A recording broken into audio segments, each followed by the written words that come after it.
சில இந்த கொடுத்துறேன்டா. இல்லை நான் பேசுகிறேன். யார் நாகராஜா? ஓகே. உங்கள் கேள்விக்கு நான் முக்கியம்னு சொல்லி எவ்வளோ பாராட்டுறாங்க என்கிட்ட. 4 சென்ட் இடமா புரிஞ்சிச்சு. நான் பதில் சொல்லட்டுமா? சொல்லுங்கள் சார். நீங்கள் சொன்ன படம் கடைசி விவசாயம் இருக்குல்ல சார், ரொம்ப கஷ்டம் சார். அது ரொம்ப கஷ்டப்பட்டேன். அதை தொடர்றதுக்கு ரொம்ப கஷ்டப்பட்டேன். அதை நான் சூப்பர் டீலர்ஸும் சாதாரணமான விஷயம் இல்லை. அது ரொம்ப அது குமாரராஜான்னு அந்த ஒரு மாபெரும் அந்த டைரக்டர் இல்லாட்டி அந்த மாதிரி கதையை வேறு யாரும் நம்பி நான் போயிருப்பேனான்னு கூட எனக்கு தெரியாது. எல்லோரும் வேறு ஊர்லேருந்து வராங்களா, வேனில் வராங்க, இதுக்காக மற்றவங்க யாருக்கும் அக்கறை இல்லை அப்படி சொல்லி தயவு செஞ்சு அப்படி எடுத்துக்காதீங்க. என்னுடைய சொந்த பயம் அது. அதனால தான் ஆடியோ லான்ச்சிங்க யாரையும் கூப்பிட்றதில்ல.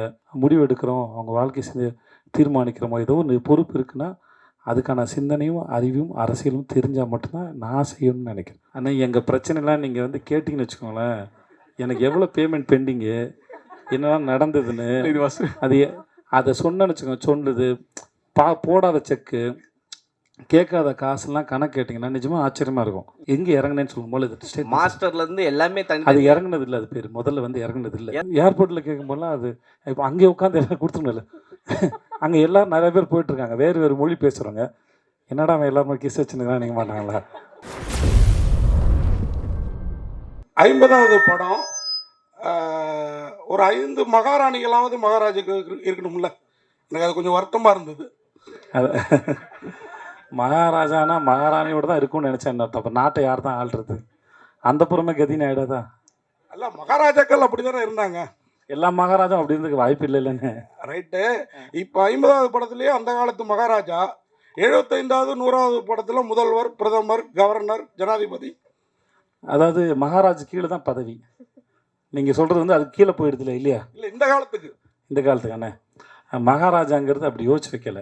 எனக்கு இந்த படத்தை மகாராஜான்னு வச்சதே ஒரு சாமானிய அவன் முடித்திருத்தும் தொழிலாளி, அவனுக்கு மகாராஜான்னு பேர் வச்சு அவனை அந்த சீட்டை சிம்மாசனம் ஆக்கினது இருக்குல்ல, அது நான் ரொம்ப ரசிக்கிறேன். ஸோ அதனால் டைட்டில் 50வது படம் அப்படி இருக்குன்னு நினச்சி வைக்கவே இல்லை. அது அமைஞ்சு போச்சு. தயாரிப்பாளரும் சுதன் சார் இருக்குன்னு நாங்கள் நினைக்கல, இயக்குனர் இருக்குன்னு நினைக்கல, அது அமைஞ்சு போச்சு. ஸோ அது ஒரு இதுவாகிடுச்சுன்னு வச்சுக்கோங்க. இந்த மகாராஜா டைட்டில் ஓகே, ஸ்ட்ராங்காக எதாக வேணும்னு ஃபிக்ஸ் பண்ணது எங்கள் ப்ரொடியூசர். ஒரு ரேண்டமாக இருக்கும்போது மகாராஜான்னு சொல்லும்போது இது வச்சுக்கலான்னு சொன்னார். இல்லை யோசிக்கலான்னு ஒரு 3 நாள் இல்லை இதுதான் வேணும் அப்படின்னு சொல்லி ஸ்ட்ராங்காக இது பண்ணது எங்கள் ப்ரொடியூசர் சுதன் சார். பிரயாச்சத்தை தேடுறீங்களோ? மேடையில் ஒரு மாதிரி சொன்னீங்க, ஃபோன் எடுக்க மாட்டேங்கிறாருன்ட்டு. இல்லை அவர் அதையும் மறுத்து பேசல. அவர் ஃபோன் எடுக்கலைங்கிறது உண்மை தான். அவர் காசு கொடுத்து படம் எடுக்க சொன்னாருங்கிறது உண்மை தான். எல்லாம் உண்மையை சொல்லிட்டாப்புல. முக்கியமாக அவருக்கு நிஜமாக நிதினுக்கு இன்னும் பேசவோ மறைச்சி பேசவோ தெரியல. நான் சொன்னேன் கொஞ்ச நாள் பழகிடும்டா, இன்டர்வியூலாம் பார்த்து கற்றுக்கூடா, மற்றவங்க இப்படிலாம் பேசணும்னு பார்த்து கற்றுக்கோன்னு சொல்லியிருக்கேன். அப்புறம் சார், விஜய் சார், அப்புறம் நீங்கள் காது எல்லார் காதையும் நீங்கள் இருக்கிறீங்க, ஆனால் உங்கள் காதில் கட்டு போட்டே இருக்குது அந்த ட்ரெய்லரில். ஆமாம் சார். அதான் சார் படம் பார்த்துட்டு சொல்லுங்கள் சார். ஆனால் என்கிட்ட சொல்லுங்கள் சார், மக்கள்கிட்ட சொல்லாதீங்க சார் ப்ளீஸ். நான் இப்போ துபாயில் எல்லா இன்டர்வியூலையும் சொன்னேன், நம்ம மக்கள்கிட்டையும் அதை பகிர்ந்துக்கல, சந்தோஷம்தான் சார். முதல்ல இது நான் சொல்லி சலிச்சு போன கதையாக இருந்தாலும் கேட்குறதுக்கு ஒரு சுவாரஸ்யமாக இருக்குன்னு நினைக்கிறேன் சார். இங்கே ஒரு கம்பெனியில் அக்கௌண்டண்ட்டாக வேலை பார்த்துனேன் சார். அது பேர் GKS enterprises, cement company sir. மாதம் 3500 சம்பளம் சார். இன்னொரு ஃப்ரெண்டு சொல்லி ஹீரோ ஸ்டார்னு ஒரு கம்பெனி இருக்குது, அங்கே துபாயில் வேலை கேட்குறாங்க, அங்கே 12,000 சம்பளம்னு சொன்னாங்க, 1000 திராம் சேலரி. என்கிட்ட அப்போ பாஸ்போர்ட் இல்லை. நான் பாஸ்போர்ட் எடுக்கிறதுக்காக அப்ளை பண்ணியிருந்தேன். டைம் ஆகிடும், எனக்கு சீக்கிரம் போகணும், 10 நாளில் ஊருக்கு போகணுன்னு சொல்லிட்டாங்க சார். அப்போ நானே என்னோடய degree certificate, ration card, contract certificate எல்லாத்தையும் எடுத்துகிட்டு நேராக கமிஷன் ஆஃபீஸ் போய்ட்டேன். அங்கே ஒரு நல்ல மனுஷன் இருந்தார். எனக்கு யாரையும் எதிர்பார்க்கல. ஏன்னா ஏரியாவில் கவுன்சிலர் பார்க்கணுன்னு சொன்னாங்க, காசு கொடுங்கன்னு சொன்னாங்க. கையில் சுத்தமாக காசு கிடையாது, எனக்கு எதுவும் தெரியாது. அப்போ நான் இருந்த ஏரியா ஓகே. அப்போது நான் நேராக எதுக்கு எனக்கு யாரும் தெரியாது போது நான் நேராக கமிஷன் ஆஃபீஸ் போயிட்டேன். அங்கே போய் இந்த டிபார்ட்மெண்ட் கேட்டு உள்ளே இருந்தது ஒரு நல்ல மனுஷன் இருந்தார். அவர்கிட்ட இதெல்லாம் காமிச்சு, சார் குடும்ப சூழல்னால வேலைக்கு போகிறேன், எனக்கு இந்த மாதிரி கேட்குறாங்க சார், சீக்கிரம் போகணும் சார்னு. நல்ல நேரம் அவர் எடுத்தார் பாஸ்போர்ட். அந்த பாஸ்போர்ட் அப்ளிகேஷன் இவ்வளோ வந்திருந்தது சார். அதை எடுத்து என்னோடய அப்ளிகேஷன் எடுத்து, தம்பி நீங்கள் நாளைக்கு காலைல போயிடுங்க உங்கள் ஏரியா போலீஸ் ஸ்டேஷனுக்கு. ஏரியா போலீஸ் ஸ்டேஷன் போனேன். அவர் என்னை கேட்டார், உங்களுக்கு கமிஷன் ஆஃபீஸில் ஆள் தெரியுமான்னு. எனக்கு யாரும் தெரியாது. ஆனால் எனக்காக அவர் சொல்லியிருக்காரு. பாஸ்போர்ட் கிடச்சிது, வாங்கிட்டு ஊருக்கு போனேன். ஒரு கவர் கொடுத்துருந்தாங்க. அந்த கவரை பார்த்து பட்டேல்னு ஒரு தாத்தா வருவார், அவர் கூட்டிகிட்டு போகிறேன்னு சொல்லிட்டாங்க. அவருக்கு 75 வயசு, எனக்கு 20 வயசு. அப்போது அப்போது அவர் வந்து என்ன 21 வயசு எனக்கு. அவர் வந்தார், விஜய் அப்படின்னாப்புல கூப்பிட்டு போனால் வெளியே வந்தால் பாலைவனத்தில் மழை பெய்யுது. நம்ம துபாயில் பெரிய ஆளாக போகிறோம்டா அப்படின்னு நினச்சி கனவுகளோடு நான் போகிறேன். அங்கேருந்து ஒரு 15-20 நிமிஷம் என்னோடய ரூமு. இது மாதிரி ஒரு 6க்கு 3 பெட் ஒன்று கொடுத்து அங்கே கொடுத்துட்டாங்க. அப்புறம் முடித்தோடனே என்னை நேராக கோயிலுக்கு கூப்பிட்டு போனாங்க. சரி, கோயிலுக்கும் போயிட்டோம், கன்ஃபார்ம் ஆகிடுச்சு நான் பெரிய ஆள் ஆகிறதுன்னு சொல்லிட்டு சாமியை பார்த்து அப்புறமா என்னோடய ஆஃபீஸ் போனேன், முதலாளியை பார்த்தேன். ஸோ இப்படி அப்புறம் ஆனால் நான் நினச்ச அளவுக்கு வாழ்க்கை மாறலை. அது ஓரளவுக்கு குடும்ப வறுமைக்கு சூழலுக்கு அது வசதியாக இருந்தது. நான் சம்பாரித்து பணம் மாதம் 10,000 அனுப்பிச்சிட்டு இருந்தேன் நான். ஆனால் அங்கே சுற்றினேன். இப்போ நான் போகும்போது 3 வருஷமும் படித்து முடித்தோடனே குடும்பம் என் மேலே கொண்டு வரணும்னு நினைக்கிறேன். அந்த கனவுகளோட இளமையாக இருந்த காலத்தில் கனவு வந்து டெண்டராக இருக்கும். 20 வயசு எல்லாருக்கும் எதையா சாதிக்க மாட்டேன்னு ஒரு கனவு வந்து டெண்டராக இருக்கும். அதுதான் ரொம்ப ஆழமாக இருக்கும், ஏக்கம் அதிகமாக இருக்கும். அந்த சமயத்தில் நான் சுற்றின தெருக்கள் வந்து துபாயோட தெருக்கள். அங்கே தான் சுற்றிருக்கேன், அங்கே தான் ஏங்கியிருக்கேன், எதையாவது பண்ண மாட்டோமான்னு ஏங்கியிருக்கேன். ஒரு ஆப்கானிஸ்தான் போகிறதுக்கு ஒரு செக்கோஸ்லோவாக்கியா கம்பெனியோட போய் இன்டர்வியூ அட்டன் பண்ணி ஃபஸ்ட் ஒன் செலக்ட் ஆகிட்டேன். அன்றைக்கி எனக்கு சம்பளம் தரதா சொன்னது 75,000 இது கிடச்சிருந்தா அங்கே தான் போயிருப்பேன் நான். என்னோட அதிகம் படித்தவங்களுக்கு அடுத்த ரவுண்டில் நான் ஃபெயிலியர் ஆகிட்டேன், எனக்கு அது கிடைக்கல. ஸோ இப்போ அதுக்கப்புறம் திரும்பி வந்து பல வருஷம் கழித்து அந்த இடத்துல இப்படி பார்க்கும்போது நான் அதை எதையுமே பார்க்கல. நான் அங்கே ஏக்கத்தோடு சுற்றினேன். அங்கே ஒரு வெண்டிங் மிஷின் இருக்கும், அந்த காசு போட்டால் தம்ஸ்அப்பு அந்த கூல்ட்ரிங்க்ஸ் வரும்ல, அது வெண்டிங் மிஷின் இருக்கும். ஒரு திராம் வச்சு இதை செலவு பண்ணலாமான்னு வேணாமான்னு யோசிச்சுட்ருக்கேன். ஏன்னா அங்கே இருந்து என்ன மாதிரி பல பேரோட நிலைமை அதுதான். ஏன்னா காசு இஷ்டத்துக்கு செலவு பண்ணிங்கன்னா வீட்டுக்கு பணம் அனுப்ப முடியாது, கொண்டாட்டலாம் முடியாது. அங்கே வியாழக்கிழமை ஆனால் எல்லோரும் ஒன்று கூடுவோம், ஒன்றா சமைச்சு பிரியாணி சமைச்சு சாப்பிட்டுட்டு அப்புறம் துணியெல்லாம் துவைச்சி காய போட்டுட்டு சாயந்தரம் ஆனால் அங்கே கிரிக் இருக்கும், அந்த ஊரை பரதுபாய் தேரதபம் இருக்கும், அங்கே போய் சும்மா கொஞ்சம் இருந்துட்டு திரும்பி முடியும். இவ்வளோ தான் இருக்கும். ரூமை சுத்தம் பண்ணுறதும் பாத்ரூம் கழுவுறதும் சமைக்கிறதும் இவ்வளோ தான் வாழ்க்கை. அது இதை தாண்டி கனவு காண கூட நேரம் இருக்காது. ஸோ அந்த ஞாபகங்கள் தான் வந்துட்டு இருந்தது ஒழிய எனக்கு இது தெரியவே இல்லை. இந்த இடத்துல இருக்கும்போது பாரேன், அப்போது அன்னைக்கு நான் ஏக்கத்தோடு சுற்றின அந்த நாள் வந்து எனக்கு சொல்லியிருக்கு, உனக்கு ஒரு நாள் பரிசு இருக்குடா அந்த இடத்துலன்னு. ஸோ ஒவ்வொரு நாள் பின்னாடி வேற ஒரு நாளோட சேர்ந்து ஒரு முடிச்சிருக்கு.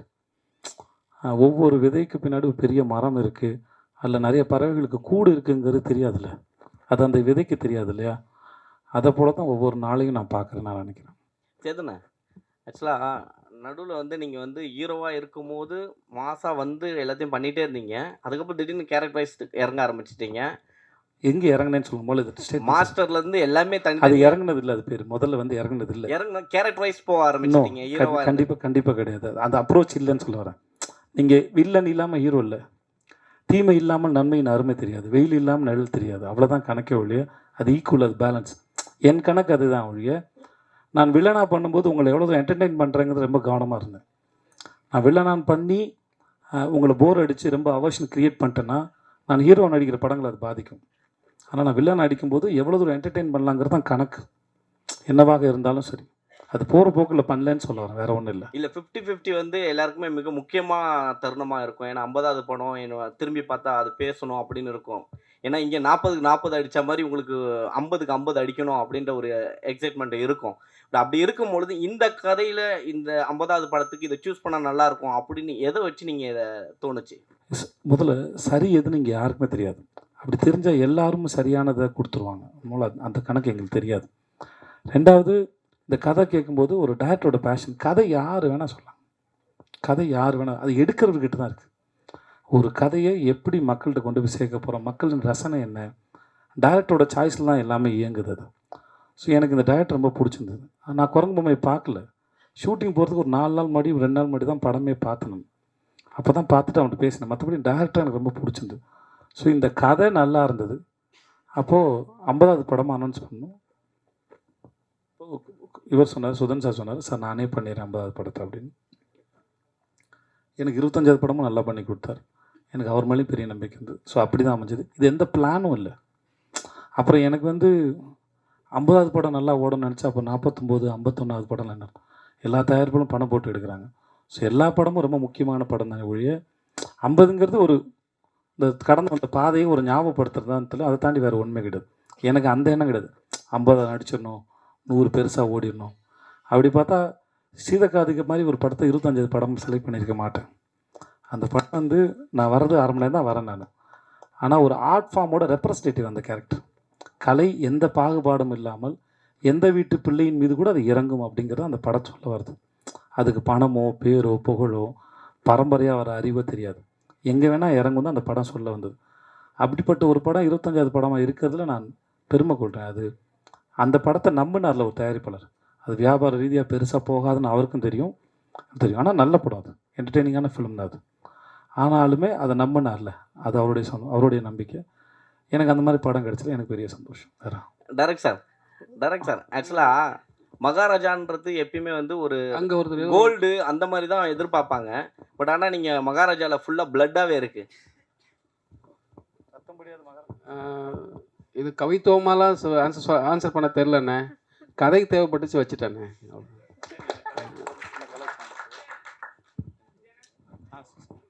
சொல்லுங்கண்ணே.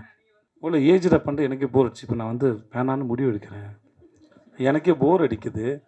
ஸோ சில சமயம் ரொம்ப நல்லா இருக்குது கதை, அதை நிர்பந்திக்குது. விஷயம் என்ன ஆகிடுதுன்னா, வர எல்லாருமே உங்களுக்கு பேரம்பேத்தி இருக்கான்ற வரைக்கும் சொல்ல ஆரம்பிச்சிடுறாங்க. அப்புறம் அவங்களுக்கு புரிய வைக்க வேண்டியதாக இருக்குது. நானும் எதுக்கு அந்த கேட்டை ஓப்பன் ஆகி வச்சுருக்கேன்னா, சம்டைம்ஸ் ரொம்ப எக்ஸைட்டிங்காக இருந்துச்சுன்னா ஒரு சில கதைகள் வந்து இப்போ மகாராஜா வந்து நான் வர்றதுக்கு முன்னாடி இல்லைப்பா எனக்கு வேண்டாம், எனக்கு இல்லை ஒரு 16-17 வயசு பொண்ணு எனக்கு பொண்ணாக அடிக்கிற மாதிரி நான் அடிக்க வேணாம்னு சொல்லி வச்சுக்கோங்களேன், நான் இந்த கதையை மிஸ் பண்ணியிருப்பேன். ஸோ இந்த மாதிரி ஒரு அனுபவம் கிடைக்கும்போது அதை வந்து, ஏன்னா இதுக்கு முன்னாடி தான் மேரி கிறிஸ்மஸ் பண்ணேன், அதில் ஒரு 30 வயசு ஆள் தான் நான் அதில். ஸோ அதனால ஒரு சுதந்திரம் இருக்குல்ல, ஒரு ஆக்டராக நான் வந்து ஒரு ஒரு லாக் பண்ணிக்காமல் இருக்கிறதுல ஒரு ஃப்ரீடம் இருக்கிறதா நான் நினச்சிக்கிறேன். நான் அதனால் அந்த கேட்டை இன்னும் திறந்து வச்சுருக்கேன், வேறு ஒன்றும் இல்லை. விஜய் சேதுபதி சார் 50 படத்தில் வெற்றி தோல்வி நிறைய பார்த்துருக்கீங்க. 100 கோடி 200 கோடி 1000 கோடி வரைக்கும் பார்த்துருக்கீங்க. அந்த சமயத்தில் உங்கள் மனநிலை எப்படி இருக்கு அந்த வாரம்? அதே மாதிரி தோல்வி 200 கோடி 1000 கோடிலாம் பார்க்கவே இல்லைண்ணே நான். உங்கள் வசூல் அண்ணே நீங்கள் வாட சொல்லிடுறீங்க நினச்சிக்கிறாங்கண்ணே. உண்மையாக அண்ணே எங்கள் பிரச்சனைலாம் நீங்கள் வந்து கேட்டிங்கன்னு வச்சுக்கோங்களேன், எனக்கு எவ்வளோ பேமெண்ட் பெண்டிங்கு, என்னெல்லாம் நடந்ததுன்னு இது வசூல் அது அதை சொன்னேன்னு வச்சுக்கோங்க. சொன்னது போடாத செக்கு, கேட்காத காசுலாம் கணக்கு கேட்டிங்கன்னா நிஜமாக ஆச்சரியமாக இருக்கும். என்னதான் இருந்தாலும் படம் எடுக்க வராங்கல்ல, நம்புகிறாங்கல்ல, அதை மதிக்கிறேன். வருத்தமாக இருந்தாலும் ஒரு படம் எடுக்க வராங்கன்ற நம்பிக்கையில் தான் அது பண்ணுறோம். அவ்வளோ. நீங்கள் என்ன கேட்டீங்க? வெற்றி தோல்வி அந்த மனநிலை எப்படி இருக்குது? வெற்றி வரும்போது அந்த வாரம் உங்கள் மனநிலை எப்படி இருக்குது? சில படங்கள் எதிர்பார்த்த அளவுக்கு போகலை, அந்த வாரம் மனநிலை ஏதாவது நீங்கள் காரணத்தை அனலைஸ் பண்ணி முடிச்சிடலாம், வேறு ஒன்றும் கிடையாது. இப்போ சில சமயம் வந்து முன்னாடி தெரிஞ்சிடும், வேறு காரணம் வேறு ஒருத்தரால் படம் உருவாச்சுன்னா ஒருத்தர் தவறுது. ஒரு படம் பண்ணுறதுக்கு நிறைய பேர் தேவைப்படுறாங்க, தன் சூழல் தேவைப்படுது. அனலைஸ் பண்ணி பார்த்துட்டு அடுத்த முறை தப்பு பண்ணக்கூடாது அப்படின்னு மட்டும் நினச்சிக்கிறோம், அவ்வளோதான் இருக்குது வழியா, மற்றபடி இல்லை. சரியாக இருந்தாலும் ஏன் இது நடந்ததுன்னு தெரிஞ்சுக்கிறதும், சரியில் இருந்த தவறு. இப்போ 96 வந்து பெரிய ஹிட் ஆச்சு. அன்றைக்கி நைட்டு வந்து பிரேம் சார் நான் ஃபோன் பண்ணேன், எல்லோரும் என்னை பாராட்டினாங்க. ஆனால் 11 மணி இருக்கு நான் பேசினேன். சார் நான் எங்கெல்லாம் கேரக்டர் விட்டு வெளியே போகணும் தான் நீங்கள் நினைக்கிறீங்க சார்? அவரும் ஒரு 5 இடம் சொன்னார். அது தெரிஞ்சுக்கிறது தான். அது ஒன்றும் வெற்றி அடைஞ்ச உடனே அது எல்லாம் சரி அப்படின்னு நான் நம்புறது இல்லை. ஜெனரலாக அது நல்லதும் இல்லை. வெற்றியும் தோல்வியும் காரணத்தை ஆராய்ந்து பார்ப்பது சிறப்புன்னு நான் நினைக்கிறேன். ஸோ அவ்வளோதான், வேறு ஒன்றும் இல்லை சார். புதுப்பேட்டையில் தொடங்கி மகாராஜா 50 படங்கள் முடிச்சிட்டிங்க. தயாரிப்பாளர், ஸ்கிரிப்ட் ரைட்டர், டிஸ்ட்ரிபியூட்டர் எல்லாமே பண்ணிட்டீங்க. நான் டிஸ்ட்ரிபியூஷன் பண்ணல சார். இல்லை, மேற்கு தொடர்ச்சி மலை வழங்கின நான் ப்ரொடியூஸ் பண்ண தயாரிப்பாளர். சரி, ஓகே. இப்போ டைரக்டர் விஜய் சேதுபதியை எப்போ பார்க்க போகிறோம்? நிஜமாக ரொம்ப ஆசை இருக்குது, உண்மையாக மாற்றுக்கருத்தில் ஆசை இருக்குது. இன்னும் கொஞ்சம் பயம் இருக்குது, ஏன்னா அது சாதாரணமான வேலை இல்லை. இது ஒரு நாள் புரியும் போது நான் ட்ரை பண்ணி பார்த்துருவேன். ஆனால் ரொம்ப ஆசை இருக்குது. எனக்கும் வந்து கதை சொல்ல தெரியணும், அது அந்த அந்த ஃப்ரேமுக்குள்ளே கதை சொல்ல தெரியணும், அந்த அறிவு வரணும். சேகரிக்கிறேன், புரியும் போது நான் வந்துடுவேன். அறிவு என்பது ஒரு கர்ப்பத்தை போன்றது, என்னைக்கா ஒன்றும் டெலிவரி ஆகிடும், அது கம்ப்ளீட் ஆச்சு நான் நினைக்கிறேன் சார். நிறைவு அடையலை சார். நிறைவு அடைஞ்சிட்டா அது முடிஞ்சு போச்சுன்னு அர்த்தம் சார். அது ஸ்டேட்மெண்ட்டுக்காக சொல்லலை சார். இன்னமும் ஒரு முறையும் கேமராமேன் நிற்கும்போது நிறைய கேள்வி நமக்கே இருக்குது சார். அது சில சமயம் படம் நடித்து முடிச்சதுக்கப்புறம் இப்போ நம்ம டிஜிட்டல் இருக்கிறதுனால சார், ஃபிலிம் இல்லை சார். அதனால் வந்து சில சமயம் வேறு ஆங்கிள் அப்ரோச் பண்ணலாம், கேட்கலாம் முடியுது. ஒரு பர்ஸ்பெக்டில் ஒரு சீன் அப்ரோச் பண்ணி முடிச்சுட்டு இதுக்கு வேறு ஒரு ஆங்கிள் தோணுது, அதையும் ட்ரை பண்ணி பார்க்கலாமான்னு தோணுது, போஸ்ட்டில் வச்சுக்கலாம். மேரி கிறிஸ்மஸ் எனக்கு அந்த மாதிரி நிறைய அனுபவம் இருந்தது. நான் ஸ்ரீராம் சாரோடு நடிக்கும்போது ஒரு 4-5 சீனுக்கு ஒரு 2-3 வேரியேஷன்ஸில் நடித்தோம் நாங்கள். ஸ்ரீராம் சார் எப்படின்னா அவர் ரொம்ப ஓப்பனாக இருப்பார். அதனால் விஜய் எனக்கு நீங்கள் பண்ணிவிடுங்க, இது நல்லாயிருக்கு, அதையும் பண்ணிவிடுங்க, நல்லாயிருக்கு, நான் எடிட்டிங் டிசைட் பண்ணிக்கிறேன்னு சொல்லுவார் அவர்.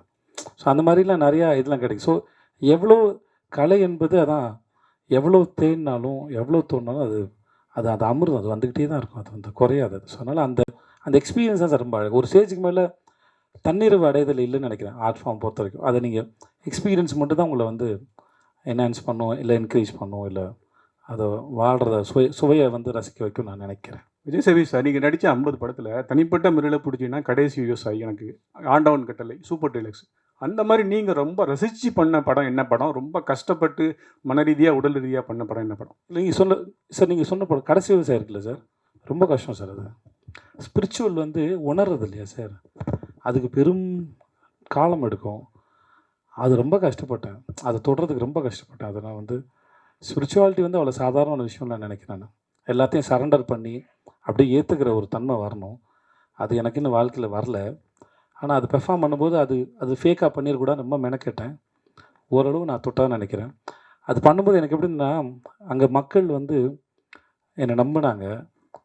நான் விபூதி இங்கே வச்சுருந்தேன், அந்த சுருக்கு பையிலேருந்து அடிச்சுன்னா கையில் விபூதி வந்துடும், உள்ளே கை விடுது, இப்படி அடித்தாலே வந்துடும். வரிசையில் நின்று என்ன வர வேணும்னு கேட்பேன். மழை பெய்யும், காடு நல்லா இருக்கும் போங்க, அடுத்து என் புள்ள நல்லா படிக்கும், புள்ள நல்லா படிக்கும் போ அப்படின்னு எல்லோரும் விபூதி பூசுவேன் நான். அது நான் வந்து மனசார தான் நான் அதை செஞ்சேன். நான் அந்த கதாபாத்திரம் ரொம்ப ரசித்தேன். நான் எழுதுனத மணிகண்டன் கேட்டேன், எப்படி தெரியல இதை எழுதுனீங்க அப்படின்னு. ஸோ அது ரொம்ப கஷ்டமானது. சூப்பர் டீலக்ஸும் சாதாரணமான விஷயம் இல்லை. அது ரொம்ப அது குமாரராஜான்னு அந்த ஒரு மாபெரும் அந்த டைரக்டர் இல்லாட்டி அந்த மாதிரி கதையை வேறு யாரும் நம்பி நான் போயிருப்பேனான்னு கூட எனக்கு தெரியாது. ஏன்னா அந்த படம் நான் என்ன நம்பி போகவே இல்லை. பாலகுமார் ரொம்ப கஷ்டப்பட்டிருக்கேன். நிறைய படம் இருக்குது. அது சில சமயம் உங்களுக்கு படமாக தெரியாது, சில சீனில் போய் நிற்கும்போது எம்டி ஆகிடும். ஒரு இடம் இரவி பண்ணும்போது காத்திட்டு நான் கேட்டிருக்கேன். ஒரு சீன் பாபி அடித்து கொள்கிற சீன் ஒன்று இருக்கும். அன்றைக்கி எனக்கு வாழ்க்கையிலையும் பிரச்சனை இல்லை, ஒன்றுமே இல்லை. ஆனால் நடிக்க வரல, அன்றைக்கி நடிக்க வரல. நான் சொன்னேன், தலைவா நடிக்க என்னன்னு தெரியல, வரல தலைவா, மைண்டில் ஒன்றுமே இல்லை தலைவா, வீட்டில் சண்டை இல்லை, எந்த பிரச்சனையும் இல்லை தலைவா, கடன் தொல்லை இல்லை, ஆனால் ஏன் தெரியல தலைவா, மைண்டு ரொம்ப எம்டியாக இருக்குது, இன்றைக்கி ஒரு நாள் மட்டும் என்னை பொறுத்துக்கிட்டு எதாவது காப்பாற்றுங்கன்னு. அன்றைக்கி வேறு சீன் எடுத்தார், அந்த சீன் எல்லாம் அடிக்க முடியல. ஸோ இந்த மாதிரி ஒரு படம்னு இல்லை, ஒரு கேரக்டர்னு இல்லை, சில சமயம் ரொம்ப சாதாரணமான விஷயம். கூத்துப்பாட்டில் முதல்ல போகும்போது நீங்கள் நடிகரான்னு உங்களை அப்சர்வ் பண்ணுறது செக் பண்ணுவாங்கன்னா எஞ்சி போய் அந்த சுவிட்சு போடுங்கன்னு சொல்லுவாங்க. சாதாரணமாக சுவிட்சு போட்டு போயிடும்ல, 10 பேர் முன்னாடி உட்காந்துக்கும் எஞ்சி சுவிட்சு போடும்போது ரொம்ப கான்சியஸ் ஆகிடும். அதுவே நடிப்பு தான் சொல்லப்படுது. ஸோ நடிப்புங்கிறது மிக அற்புதமான காட்சியோ கஷ்டமான காட்சியோ அழுது நடிக்கிறோம் இல்லை, எல்லாமே அதுக்குள்ளே பொருந்தும், அந்த நிலையில் உட்காரதான் பொருந்தும். ஸோ அப்படி எல்லாத்தையும் சாதாரணமாக எடுத்துக்க முடியல. இப்போ இந்த படத்துலேயே சில காட்சிகள்லாம் இருக்குது, நான் ரொம்ப கஷ்டப்பட்டேன். இப்போ நீங்கள் கல் தூக்கி போடுறது பார்த்தீங்களா, ஒரு கடைசியில் ஒன்று பார்த்தீங்களா, அதில் நீங்கள் படம் பார்க்கவும் தெரியும், அவ்வளோ எக்ஸ்பிரஷன்ஸ், அதில் அவ்வளோ கணக்கு இருக்குது. நீங்கள் கதை பார்த்துட்டு வரும்போது அந்த இடத்துல உங்களுக்கு அத்தனை சேர்ந்து வந்துடணும், நான் அதை தொட்டுறணும் உங்களுக்கு. நான் அதை கொடுக்கலன்னா அந்த இடத்துல நான் என்னவா முதல்ல ஏமாற்றிக்கிறேன்னு அர்த்தம். ஸோ அதனால் இப்படி எல்லாத்துக்கும் ஒரு கணக்கு இருக்குன்னு சொல்லுவார், வேறு ஒன்றும் இல்லை. விஜயண்ணா இங்கே ஹாய்ண்ணா.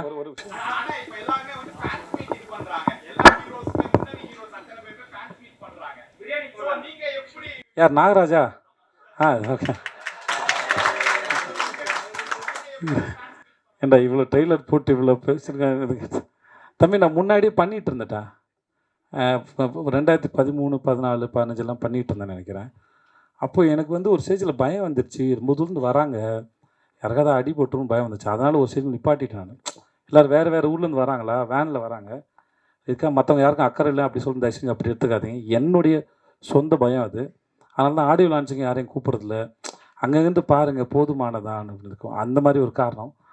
அப்புறம் எல்லோரும் பண்ணுறதுனால பண்ணணுமான்னு தெரியல. நான் ஒவ்வொரு ஷூட்டுக்கும் எங்கேயாவது வருவேன் இல்லையா, அந்த ஊர் பக்கத்தில் இருக்கவங்களாம் வந்துருங்க, நான் அங்கேயே ஃபோட்டோ எடுத்து அங்கேயே மீட் பண்ணிக்கிறேன் எல்லாரையும் கம்ஃபர்டபுளாக, நீங்கள் அது வரைக்கும் அவங்கவுங்க வேலையை பாருங்கள் அப்படின்னு சொல்கிறேன். இதுதான் எனக்கு என்னோடய ஃபேன்ஸில் வந்து கம்ப்ளைண்ட் சொல்கிறாங்க. நீ கேட்குற அதையே எனக்கும் என் ஃபேன்ஸ் கேட்குறாங்க, எதுக்கு எங்களை மீட் பண்ண மாட்டேங்கிறாரு மற்றவங்கள மாதிரி. நான் மீட் பண்ணுறேன், அங்கே வரும்போது மீட் பண்ணிக்கிறேன், இதுக்கும் தனியாக அப்படி ஒன்று பண்ணணுமான்னு ஒரு கேள்வி இருக்குது, அதனால் பண்ணுறதில்ல, வேறு எந்த ரீசனும் இல்லை. ஹாய்ண்ணா. விஜயண்ணா இங்கே ஒரே ஒரு கொஸ்டின். 3 பேர் பண்ணிருக்காங்க,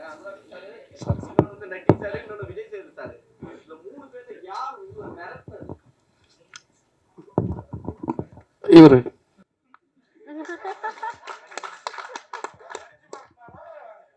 விஜயனா? ரெண்டும் பண்ணார். விஜயனா, அனுராக் சார். ஆக்சுவலி இவர் தான் சார் எல்லாம் மிரட்டினாப்ல. பாருங்க மிரட்டின அனுராக் சார். ஆனால் அனுராக் சார் அவர் எப்படிப்பட்ட டேரக்டர் நீங்கள் பார்த்துருப்பீங்க, அவர் கூட வேலை பண்ணணும்னு நினச்சிருப்பீங்க. இப்போ அவர் எப்படிப்பட்ட ஆக்டருங்கிறதும் உங்களுக்கு தெரிஞ்சிருக்கு. சூப்பரான ஆக்டருங்க. அவர் கூட நீங்கள் கதை பண்ணணும்னு ஏதாவது டிஸ்கஸ் பண்ணியிருக்கீங்களாண்ணா அவர் டைரக்ஷனில்? நானே கேட்டேன். நான் மும்பையில் ஒரு ஒரு ஒரு ஃபங்க்ஷன் இப்போ ஒரு பார்ட்டியில் ஒன்று மீட் பண்ணோம். அப்போ அவர் படம் கென்னடின்னு ஒரு படம் இருக்குது, பார்க்க வரியான்னு எனக்கு கேட்டார். என்னை முதல்ல ஹிந்தி படத்துக்கு அப்ரோச் பண்ணது அவர் தான் 2016 வாசன் பாலன் ஒரு டேரக்டரோடதுக்காக. அப்போது படம் காமிச்சார். நானும் இன்னொரு ப்ரெஸ்ஸில் அவருக்கு ஒரு நண்பர் இருந்திருக்காரு, ரிப்போர்ட்டர். அவரும் நானும் தான் படம் பார்த்தோம். முடிச்சுட்டு 3 பேரும் பேசிட்டு இருந்தோம். அப்போ நான் எனக்கு அந்த படத்தை பற்றின ஒப்பீனியன் சொன்னேன். அது அவருக்கு பிடிச்சிருந்தது. அந்த படத்தில் கான்ஸில் ஸ்க்ரீன் பண்ணும்போது எனக்கும் தேங்க்ஸ் கார்டு போட்டிருந்தார். இந்த படத்துக்கு நான் அப்ரோச் பண்ணோடனே எனக்காக பண்ணி கொடுத்தாரு. கதை கேட்கும் மாதிரி ஓகே சொல்லிட்டார் இல்லையா, எனக்காக பண்ணி கொடுத்தாரு. நடிச்சிட்டு இருக்கும்போது ஒரு சீனில் அவருக்கு ஷோல்டர் அடிபட்டு ஒரு மாதிரி அவ்வளோ பெருசாக நவத்த முடியல. அப்போது நாங்களாம் வருத்தப்படும் போது அவர் சொன்னார், நல்லவில் எனக்கு ஷோல்டர் இதுவாகி வலியாச்சு, அதனால் இந்த கை யூஸ் பண்ண முடியல, அது ஷாட்டுக்கு ரொம்ப நல்லா இருக்குனாரு. அதனுடைய ஒரு டைரக்டர் இருந்தபோது மித்தியில் கொஞ்சம் பயந்தான், கம்யூனிகேஷன் கேப் இருந்தது. எனக்கு ஓரளவு ஹிந்தி தெரிஞ்சனால பேசி நான் அந்த கொஞ்சம் உதவி பண்ணியிருந்தேன். ஆனால் ஒரு டைரக்டராக இருந்தாலும் அவரும் பெரிய டைரக்டரு, அவர் எக்ஸலண்ட்டான டைரக்டரு. அவருக்கு எப்படி சொல்கிறதுன்னு ஒரு நாள் ஒரு நாள் தங்கியிருப்பேடா, அவன் ஒரு நாள் தங்கியிருப்பான். பட் ஆனால் ஒர்க் பண்ணும்போது அவர் அவ்வளோ ஸ்பேஸ் கொடுத்ததுனால இவன் நினச்சதை சொல்ல முடிஞ்சது. அவருடைய டெடிக்கேஷனும் ஒர்க் பண்ணதும் கடைசியில் நாங்கள் நினச்சிக்கிட்டோம் நல்லதாக போச்சு. ஐ திங்க் மம்தா சொன்னாங்க, நினைக்கிறேன் மம்தா அபிராமியும் சொன்னாங்க. இந்த படத்தை எல்லா காஸ்ட்டும் எல்லாருமே சரி, அனுராக் சாப்பிட்லேருந்து எல்லாருமே சரி, இந்த படத்துக்கு அமைஞ்ச ஒரு வரம் தான் அது. சில இந்த கொடுத்துறேன்டா இல்லை நான் பேசுகிறேன் இல்லை. ஸோ இந்த படத்தில் நம்ம என்ன தான் தேடினாலும் சில சமயம் அமையிறது இருக்குல்ல, அது அமைஞ்சது. அது முழுக்க இவனுக்கே போய் சேருது தான், இவனுக்கு கிடைச்ச பாக்கியமாக தான் அதை நான் பார்க்குறேன். இந்த இயக்குனர் பேசுவார் இப்போது. சார் என் மைக்கை கொடுங்க சார். ஒரு பாயிண்ட் சொல்ல இல்லை, அனுராக் சார் ஒரு சீனில் படியில் விழணும். அவர் பாடி ரொம்ப ஃபேட்டாக இருக்கும். நமக்கு அது ரொம்ப சார் நீங்கள் லைட்டாக விடுற மாதிரி பண்ணிக்கோங்க, டூப் வச்சு மேட்ச் பண்ணிக்கலாம் அப்படின்னு சொல்லி நமக்கு அது தெரியல, ரொம்ப பிடிச்ச மனுஷன்றனால ஒரு மாதிரி ஒட்டிக்கிட்டு குழந்த மாதிரி ஒட்டிக்கிட்டு அவர் பார்த்துட்டு ஏதோ பண்ணிகிட்டு இருந்தேன். கேமரா சரி சும்மா படுங்க சார், சும்மா ஒரு கியூ மட்டும் கொடுங்க அப்படின்னா டப்புன்னு விழுந்து புரண்டிட்டாரு. அது கேமரா தெரியாமல் நான் பாட்டு உள்ளே போயிட்டேன். அவர் பிடிச்சி திட்டாரு, அறிவு நீ டைரக்டர் அது என்னது அப்படின்னு சொல்லி திட்டிட்டு அப்புறம் கூப்பிட்டு வச்சு பாடம் எடுத்தார். இப்படி இருக்கணும், நீ பயப்படக்கூடாது, யார் என்ன இருந்தாலும் அப்படின்னு சொல்லி கிட்டத்தட்ட அதுக்கடுத்து ஒரு லென்த்தாக உருண்டிட்டு வரணும். அண்ணன் சொன்ன மாதிரி கை உடஞ்சி போச்சு. கொஞ்சம் தூரம் மட்டும் வாங்க சார், மீது நடந்து வந்துடலான்னா அது இல்லை, நீ உனக்கு என்ன தேவையை எடுத்துக்கலாம்னு சொல்லிட்டு உருண்டிட்டே வந்துட்டுருக்காரு. தவழ்ந்து வந்துட்டே இருந்தார். அது ஒரு இதுவாக இருந்தது. நம்ம பெருசாக பார்த்த ஒரு ஆள் என்னடா இப்படி இது பண்ணுறாரா அப்படின்னு அந்த எமோஷனை எப்படி என்ன சொல்ல தெரியல. ஏதாவது ஒரு விஷயம்னா தப்பானா அண்ணன் என்ன சொல்லி அண்ணன்கிட்ட வச்சுருப்பேன். அண்ணன் இல்லாத சீனில் ரொம்ப கஷ்டப்பட்டேன். ஒரு நிறைய இடங்கள் கூட உதவி பண்ணிகிட்டே இருந்தார். ரொம்ப நன்றி. விஜய் சேதுபதி 2 கொஸ்டின் உங்கள்கிட்ட. ஆக்சுவலி ஃபாரினில் போய் வேலை பார்க்குறவங்களுக்கு தான் சொந்த மண்ணோட அருமை தெரியும் அப்படின்னு சொல்லுவாங்க. அது மாதிரி நீங்கள் அதர் லாங்குவேஜில் போய் நிறைய மூவிஸ் பண்ண ஆரம்பிச்சிட்டிங்க. ஸோ நீங்கள் தமிழ் சினிமாவோட அருமையும் அங்கேருந்து பார்க்கும்போது என்னென்ன விஷயங்கள் ஹைலைட்டாக தெரிஞ்சுது, எந்தெந்த விஷயங்கள்லாம் உங்களுக்கு சார் தமிழ் சினிமாவில் இதெல்லாம் இருக்குது அப்படிங்கிற மாதிரி நீங்கள் சொல்லலாம்? முதல்ல எனக்கு இன்னமும் அந்த அளவுக்கு சென்ஸ் வரல. ஏன் சொல்கிறேன்னா, இன்னமும் அந்த மொழியும் கலாச்சாரம் முழுசாக புரியல. இன்னும் நான் அங்கே கன்வின்சிங்காக நடிக்கிறான்னு கூட எனக்கு தெரியல. ஆனால் மக்கள் என்னை ஏற்றுக்கிறாங்க. அவங்க மக்கள் செல்வன் சொல்லும்போது நல்லா இருக்கு கேட்குறதுக்கு. நம்ம ஆளுங்கள் புரிந்து தமிழ் பேசுகிறோம், நமக்கெல்லாம் புரியும் போது என் மொழி தெரியாதவங்க கூட என்னை அப்படி சொல்லி அட்ரஸ் பண்ணும்போது கேட்குறது நல்லாயிருக்கு. பட் எனக்கு என்னென்னா, இன்னும் நான் அதை பண்ணுறதே கன்வின்சிங்காக பண்ணல. அது ஒரு நாள் பண்ணதுக்கப்புறம் தெரியும். மற்றபடி இது உலகத்தில் எங்கே போனாலும் ஒன்று தான், கதை சொல்லப்படுது, கதாபாத்திரம் வழியாக சொல்லப்படுது, அது அந்த இடத்துல அந்த மண்ணில் வாழ்கிற மக்களுடைய உணர்வுகளை பதிவு பண்ணுது. ஸோ டாக்குமெண்டேஷன் நான் நினைக்கிறேன். மற்றபடி எனக்கு எந்த ஒன்று. இன்னொரு கொஸ்டின், ஆக்சுவலி 50th மூவி அப்படின்னா நீங்கள் கடந்து போகிறேன் அப்படின்னு நீங்கள் சொன்னீங்க. ஆனாலும் மோஸ்ட்லி ஹீரோஸ் என்ன பண்ணுவாங்க அப்படின்னா கமர்ஷியலாக கலர்ஃபுல்லாக ஒரு மாதிரி ஃபன்னாக, ஈவன் போஸ்டர்லாம் ரிலீஸ் ஆச்சு அப்படின்னாக்கா அவ்வளோ வந்து ஒரு ஸ்டைலிஷ்ஷாக இருக்கும். பட் ஏன் நீங்கள் வந்து இந்த 50வது படம் மகாராஜாவாக இருக்கணும்னு நினச்சிங்க? ஈவன் நீங்கள் நினச்சிருந்தா கூட இது 51ஆ மாற்றிருக்கலாம். என்ன ஒரு ஆக்டரா எந்த பாயிண்ட் ஆஃப் வியூவில் இது 50வது படம்? நீங்கள் 50வது படம்னு உங்கள் மனசில் நிற்கணும், உங்களுக்கு பிடிக்கணும், உங்களை இம்ப்ரெஸ் பண்ண நான் நினச்சேன். ஸோ அதுக்கு இந்த கதை சரியாக இருந்தது. நான் மனசில் ஒரு விஷயத்தை வச்சுக்கிட்டு அதுக்கு தேடினா செட் ஆகுமான்னு எனக்கு தெரியல. ஏன்னா அதுக்கு பெர்ஃபெக்டாக ஒன்று கிடைக்குமான்னு தெரியாது. இதுவும் தென்கட்சி கோஸ்வாமியின் கதையிலே ஒரு கதை கேட்டிருக்கேன், அதில் வந்திருக்கோம். பெர்ஃபெக்ஷன் என்பது உங்கள்கிட்ட யார் எதிர்பார்க்கங்களோ அவங்க மனசில் ஒரு ஓவியம் இருக்கும், அதை போல் ஓவியத்தை வரைஞ்சிட்டிங்கன்னா அது பேர் பெர்ஃபெக்ஷன் சொல்லுவாங்க அப்படின்னு ஒரு கதை சொல்லியிருப்பார். ஸோ அந்த மாதிரி என் மனசில் ஒரு விஷயத்தை வச்சுக்கிட்டு அந்த மாதிரி ஒருத்தர் படம் பண்ண நினச்சேன்னா அது தேடி தேடி டயர்ட் ஆகிடும், வயசாகிடும். இவர் கொண்டு வந்து ரொம்ப சிறப்பாக இருந்தது. இதுவே 50வது இருக்கட்டும்னு நினச்சி தான் அந்த பண்ணுறது தான். சரிண்ணா, இது உங்களுக்கு நான் இங்கே ஐ சார் ஏன்னா நீ ஒரே நிமிஷம் ரம்னாக்கு ஓகே, வேறு கேள்வி அண்ணா அப்படி ஒன்றும் இல்லை தலைவா. இதுவே இன்னமும் சொல்கிறேன் தலைவா, எனக்கு எப்பயாரோட அந்த மக்கள் செல் வந்து எடுத்துடணும் தலைவா ஆசைப்பட்றேன். அதுவே பட்டம் வேணும் தான் தோணிட்டே இருக்கு. அறிவு தான், அறிவு வந்துச்சுன்னா பிரச்சனையே இல்லை. அறிவு இருக்கணும், அது பொறுப்பு இல்லை. எவ்வளோ பேருக்காக சேர்ந்து சிந்திக்கிற ஒரு வேலை இல்லையா, அவ்வளோ அசால்ட்டாக நான் எடுத்துக்க மாட்டேன். அதனால் எனக்கு அறிவு வந்துச்சுன்னா நான் ஓப்பனாக சொல்கிறது, எனக்கு எந்த ஆட்சேபனும் இல்லை. எனக்கு அதை பற்றின சென்ஸ் இருக்கணும். ஆமாம், இவ்வளோ பேருக்கு பதிலாக நம்ம முடிவு எடுக்கிறோம், அவங்க வாழ்க்கை தீர்மானிக்கிறோமோ, ஏதோ ஒரு பொறுப்பு இருக்குன்னா அதுக்கான சிந்தனையும் அறிவும் அரசியலும் தெரிஞ்சால் மட்டும்தான் நான் செய்யணும்னு நினைக்கிறேன். மற்றபடி வேறு யார் மேலே எனக்கு எந்த ஒரு ஒப்பீனியன் கிடையாது. செல்வண்ணா என்ன இங்கே என்ன இங்கே என்னன்னா இப்போ வந்து என்ன ஒரு 2 கேள்வி முடிச்சுக்கலாமா? முடிச்சுக்கலாமா? இப்போ வந்து சேதுனா முதல்ல வந்து ஒரு 2 வருஷத்துக்கு முன்னாடி வந்து ரொம்ப சோஷியலாக இருப்பாங்க, எல்லாரையும் வந்து டக்குன்னு மீட் பண்ணுவாங்க, அதெல்லாம் ஒரு விஷயம் போயிருந்தது. இப்போ வந்து சமீப காலமாக வந்து உங்களை மீட் பண்ண முடியல, உங்களை வந்து ஏதாவது ஒரு ஃபோட்டோ ரிலீஸ் பண்ணுறது கூட கொஞ்சம் கஷ்டமாக இருக்குது அப்படின்னு சொல்லிட்டு ஒரு டூ வீக்ஸ் முன்னாடி, ஒரு லாஸ்ட் வீக் முன்னாடி கூட ஆர்கே வெள்ளிமேகம் ஒரு படத்தோட டைரக்டர், அவர் வந்து 4 படம் மலையாளத்தில் பண்ணியிருக்காரு. அவர் வந்து உங்ககிட்ட வந்து ஒரு டைமோ உங்கள் சைடில் கேட்குறாங்க, யாரும் வந்து ரெஸ்பான்ஸ் பண்ணலையா. அவர் என்ன ஒரு வார்த்தை சொல்கிறாருன்னா, அவர்கிட்ட என்னங்க ஒரு ஃபோட்டோ தான் கேட்க போகிறோம், 4 சென்ட் இடமா கேட்க போகிறோம்னு சொல்லிட்டு வெளி மாநிலத்துலேருந்து வந்து உங்களை வந்து கொஞ்சம், ஆனால் வந்து உங்களுக்கு ரொம்ப பிடிச்ச ஒரு டேரக்டர். அவர் என்ன சொல்கிறாருன்னா, எனக்கு ரொம்ப ரொம்ப பிடிக்கும், வேறு யாரையும் நான் மீட் பண்ணவே போகலை, அவரை மட்டும் நான் போய் பார்க்கலான்னு போகிறேன். உங்கள் சுற்றி உள்ள ஆளுகள் வந்து யாரும் மீட் பண்ண விட மாட்டார். அவர் ஒரே வார்த்தை சொல்கிறார், நான் அவர்கிட்ட வந்து 4 சென்ட் இடமா புரிஞ்சிச்சு. நான் சொல்லட்டுமா? சொல்லுங்கள். 4 சென்ட் என்ன தெளிவாக சொன்னது என்ன புரியும்? அதான் எனக்கு இல்லை, எனக்கு புரிஞ்சிச்சு. நான் இதுக்கு பதில் ஒன்றும் இல்லை. ஏன்னா ட்விட்டரில் போய் பார்த்தீங்கன்னா தெரியும், என் படங்களோட மற்றவங்க படம் தான் அதிகம் ரிலீஸ் பண்ணியிருப்பேன். நீங்கள் கம்பேர் பண்ணி பாருங்கள். இது இன்னொரு ஹீரோவுடைய வேறு யாராவது, நான் பேர் சொல்லக்கூடாது, வேறு ஒரு 5-6 ஹீரோக்கள் யாராவது எடுத்துக்கோங்க, அவங்க எவ்வளோ மற்ற படங்கள் ரிலீஸ் பண்ணியிருக்காங்க, நான் எவ்வளோ ரிலீஸ் பண்ணியிருக்கேன்னு பாருங்கள். அப்புறம் ஒரு ஸ்டேஜுக்கு மேலே சொல்லுவேன், நான் வர எல்லாத்தையும் பண்ணிகிட்டு இருந்தேன், சிலது வந்து நல்லா இல்லாததையும் பண்ணிகிட்டு இருந்தேன். அப்போ சில பேர் கம்ப்ளைண்ட் பண்ணாங்க, நீங்கள் பண்ணாதீங்க, அதை நம்புகிறோம் நாங்கள் அப்படின்னு சொன்னாங்க. அதனால் ஓரளவு எங்களுக்கு பிடிச்சதை பண்ணிகிட்ருப்போம். 2வது அண்ட் 3வது, இவங்க சொன்னோன்னே மீட் பண்ண முடியாத சூழல் எல்லாருக்கும் இருக்கும்ல. நான் ஊரில் இருந்துருக்க மாட்டேன், வெளியே போயிருப்பேன், ஏதாவது ஒன்று இருக்கும் இல்லையா. அவர் எப்படி அவர் வேலைகள் பிஸியாக இருப்பாரோ அந்த மாதிரி நானும் என்னுடைய வேலைகள் பிஸியாக இருப்பேன். நிறைய பேர் நிஜமாக நேரம் கிடையாது தான், இருந்தாலும் நான் மீட் பண்ணி சந்தித்து ஃபோட்டோ எடுத்து தான் இருக்கேன். அதுக்கு உதாரணமாக நீங்கள் கடந்த 1 மாதமாக, ரொம்ப நாள் முன்னாடி போனேன், கடந்த 1 மாதம் இல்லை 2 மாதமாக நான் எத்தனை படங்கள் ரிலீஸ் பண்ணிருக்குன்னு பார்த்தீங்கனாலே உங்களுக்கு தெரியும். என் நண்பர் ஒருத்தர் வந்து அவருடைய இது ரிலீஸ் பண்ண சொல்லி கொடுத்தாரு. நான் போஸ்டர் பார்த்தேன், போஸ்ட் நிஜமாகவே எனக்கு கன்வீன்சிங்காக இல்லை, ஆனால் இந்த படம் வேணாமே அப்படின்னு அவர்கிட்ட சொல்லியிருக்காங்க. ஸோ எனக்கு பிடிக்கணுங்கிறது தான் கணக்கு ஒழிய, மற்றபடி சினிமாவில் இருக்கிறதுனால என் படத்தை மட்டும் ப்ரொமோட் பண்ணணுன்ற அவசியம் எனக்கு கிடையாது. என்னுடைய பாப்புலாரிட்டி இன்னொரு படத்துக்கு ஓரளவு லிஃப்ட் பண்ணணுன்னா அதை செய்யணுங்கிறது தான் எண்ணம். நீங்கள் சும்மா செக் பண்ணி பாருங்கள், அது நான் சொன்னால் நல்லா இருக்காது. அன்பு முத்தங்கள் குறைச்சி போச்சுன்னு சொல்கிறாங்க.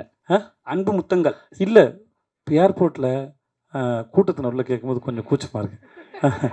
நீங்கள் ஷூட்டிங் ஸ்பாட்னால் பரவாயில்ல, ஏர்போர்ட்டில் கேட்கும்போதெல்லாம் அது இப்போ அங்கே உட்காந்து எல்லாம் கொடுத்துருங்கல்ல.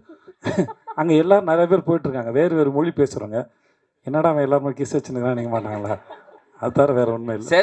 சேதனா ஒன்றும் இல்லை. ஆக்சுவலி நான் வந்து ஒரு 2K கிட்னா, ஸோ எங்களை மாதிரி இருக்கிற எல்லாருக்குமே ஒரு சின்ன ஆசை, அதை நான் உங்ககிட்ட கேட்கணும் அப்படின்னு ஆசைப்பட்றேன். ஸோ இதற்குத்தானே ஆசைப்பட்டாய் பாலகுமாரா, நடுவில் கொஞ்சம் பக்கத்துக்கான அந்த மாதிரி படங்கள்லாம் இப்போது நாங்கள் எல்லாருமே பயங்கரமாக எக்ஸ்பீரியன்ஸ் பண்ணுறோம், ரொம்ப பிடிச்சிருக்கு. ஸோ ரீசெண்டாக அந்த மீம் பேஜஸில் நீங்கள் பார்த்துருப்பீங்கன்னு நினைக்கிறேன், அந்த சாங்ஸ் எல்லாம் ரெகுலராக போட்டுருக்கேன். ஸோ அந்த மாதிரி படம் உங்ககிட்ட இருந்து எப்போ நான் எதிர்பார்க்கலாம் அடுத்து? எனக்கு இதற்கு தானே ஆசைப்பட்டாய மாதிரி எனக்கு ஏதாவது ஒரு படம் வேணும். என்ன இல்லை சார், நானும் எல்லாருக்குமே இல்லை நானும் எதிர்பார்க்குறேன். இல்லை என்ன நீங்கள் அந்த படம்ல நடிக்க ரொம்ப ஜாலியாக இருக்கும், இன்ஹிபிஷன்ஸே இருக்காது. நீங்கள் வந்து ஜாலியாக இருக்கும். எனக்கு அமையலை. ஆமாம், இப்போ பாலகுமார் வந்து அமைஞ்சது, அமையணும். அதான் சொல்கிறேன், அமையணும். அது இப்போ எழுதுனவங்க மட்டும் நம்பினா பத்தாது, நடிக்க போகிற நான் நம்பினதான் என்னை நம்பி படம் பார்க்க வர உங்களுக்கு நான் சரியாக கொடுக்க முடியும்னு அர்த்தம். கண்டிப்பாக. அப்போ அதே மாதிரி ஒன்று எழுதிட்டு வந்தால் அது நடக்காது. அது ஒரு மூடு, வேற ஒரு மூட்லேயும் அதை கொடுக்கணும்.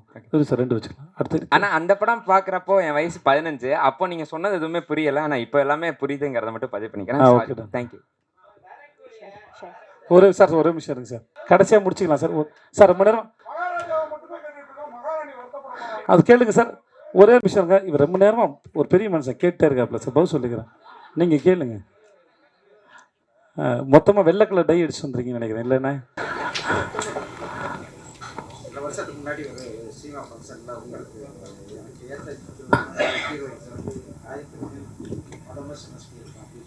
அப்படி சொல்லிக்க வாய்ப்பு இல்லை. இல்லை இதனால சொல்லிக்க மாட்டேன், அவங்கள ஒர்க் பண்ணுறது கம்ஃபர்டபுள்னு சொல்லியிருப்பேன். அது எப்படி சொல்ல முடியும் அவங்களும்? ஓகே, உங்கள் கேள்விக்கு நான் முக்கியம்னு சொல்லி எவ்வளோ பாராட்டுறாங்க என்கிட்ட. உங்களை வந்து நான் எவ்வளோ முக்கியம்னு நினச்சி, இந்த கேள்வி முக்கியம், இவர் பதில் சொல்லணும்னு நான் நினச்சேன். இது வந்து இதெல்லாம் நியாயமா? ஓகே, எல்லாரும் நான் சொல்கிறேன்னே, என் கூட இப்போ மம்தாவாக இருக்கட்டும், அபிராமியாக இருக்கட்டும், இல்லை என் கூட ஒர்க் பண்ண அத்தனை பேரோடையும் நான் ரொம்ப ரொம்ப அழகான ஒரு அனுபவம் எனக்கு இருக்குது வேலை செஞ்சதில் வந்து. அதனால் யாருக்கும் குறைச்சிட்டு இல்லை. ஸோ அந்த மாதிரி நினைப்பு எனக்கு கிடையாது. வேண்டாம் ஒரு விஷயம்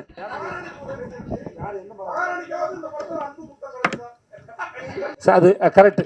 இதுக்கு வந்து இல்லை நீங்கள் படம் பாருங்கள், தெரியும் மகாராணி யார் இந்த படத்தில் உங்களுக்கு.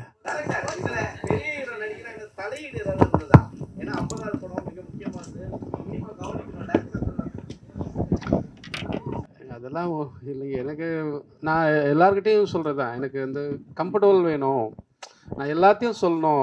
நான் இப்போது சேதனங்கிட்டலாம் என்ன வேணால் பேச சொல்லுவேன். ஆனால் இது பாருன்னு தெரில. நான் எனக்கு இந்த கொடுத்து வாங்குறது ரொம்ப பிடிக்கும்.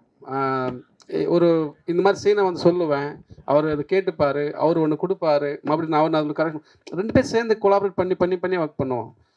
அது அப்படி தான். மற்றபடி எனக்கு எந்த சார் எனக்கு கொடுத்து பரிசு கொடுத்ததுக்கும் 50 படத்துக்கும் என்னை பாராட்டு தெரிவித்த சங்கத்தை சார்ந்த அத்தனை பேருக்கும் ரொம்ப நன்றி.